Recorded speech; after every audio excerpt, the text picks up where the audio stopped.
Welcome back to my channel, English Learners. So today we are going to talk about something very interesting. So here with me, John. All right. So can you introduce yourself, John, and give on quick tip for learning English first? Hi, everyone. I'm John. And a quick tip for learning English faster, try shadowing. That's listening to short clips, then repeating right after the speaker. It trains your ear and your mouth together. There's a solid tip. Honestly, I also believe consistency is key when you're trying to pick up a new language, and shadowing is really wonderful things. Anyway, should learners focus more on studying grammar rules or practicing daily speaking? I'd balance them, but tilt towards speaking.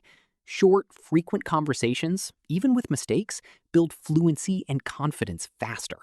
Treat grammar as a support, not the main act. Exactly.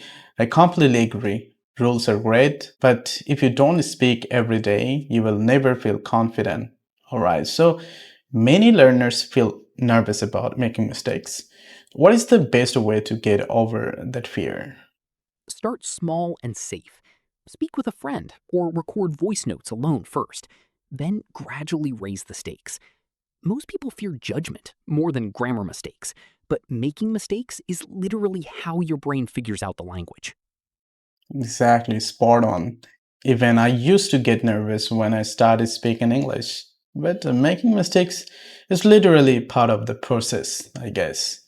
So, how can someone use AI like you every day to practice vocabulary? You could have a 3-minute chat each day on one tiny topic, like food or travel. Then ask for 3 new words, use each in a sentence, and maybe have me gently correct or rephrase.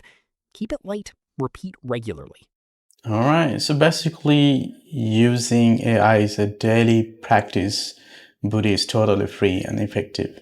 You guys should definitely try this out. So, thanks, John. Say a quick goodbye to our listeners. You're welcome. Goodbye, everyone. Keep speaking a little every day. That's it for today. Drop your comment if you enjoy this format, and don't forget to like and subscribe and follow if you are from Facebook.